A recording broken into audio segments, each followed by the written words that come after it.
Hi, myself Ramanathan. நான் CAG first பேட்சோட student. நான் இப்போ தினமலரில் தொழில் பக்கத்தில் சப் எடிட்டராக ஒர்க் பண்ணுறேன். சிஏஜி வந்து ஒரு எக்ஸ்டெண்டட் காலேஜ் மாதிரி தான். எவ்வளோ பேருக்கு அந்த எக்ஸ்பீரியன்ஸ் கிடைக்கும் தெரியல. லைக் யூஜி முடிச்சுட்டு நான் நெக்ஸ்ட் என்ன பண்ணுறதுன்னு யோசிச்சுட்டு இருக்கும்போது நோட்டிஃபிகேஷன் வந்தது. அப்ளை பண்ணி எக்ஸாம் இன்டர்வியூ வச்சு செலக்ட் பண்ணாங்க.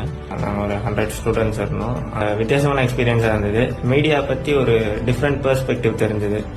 அப்புறம் நியூஸ் எப்படிலாம் உருவாது, நியூஸ் மீடியா லைக் விஷுவலாக இருந்தாலும் சரி, பிரிண்டாக இருந்தாலும் சரி, அதோட ஒர்க்கிங் ஸ்டைல் பற்றி கற்றுக்கிட்டோம். நிறைய இடத்துக்கு ஃபீல்டு விசிட்ஸ் கூட்டிகிட்டு போனாங்க, நல்லா ஆர்கனைஸ் பண்ணி. ஒரு 6 மந்த்ஸில் கிட்டத்தட்ட தமிழ்நாட்டில் பாரம்பரியமாக இருக்க மீடியாவிலேருந்து கண்டெம்பரரி மீடியா வரைக்கும் நிறைய இடத்துக்கு விஷுவலாக இருந்தாலும் சரி, பிரிண்டாக இருந்தாலும் சரி ஃபீல்டு விசிட் போனோம். அங்கே போய் நிறைய தெரிஞ்சுக்கிட்டோம். பாலிடிக்ஸாக இருந்தாலும் சரி, சயின்ஸாக இருந்தாலும் சரி, ஸ்போர்ட்ஸாக இருந்தாலும் சரி, கண்டெம்பரரி பாலிசி இஷ்யூஸாக இருந்தாலும் சரி, எல்லாமே அந்தந்த ஃபீல்டு எக்ஸ்பர்ட்ஸ் வந்து எக்ஸ்பிளைன் பண்ணாங்க.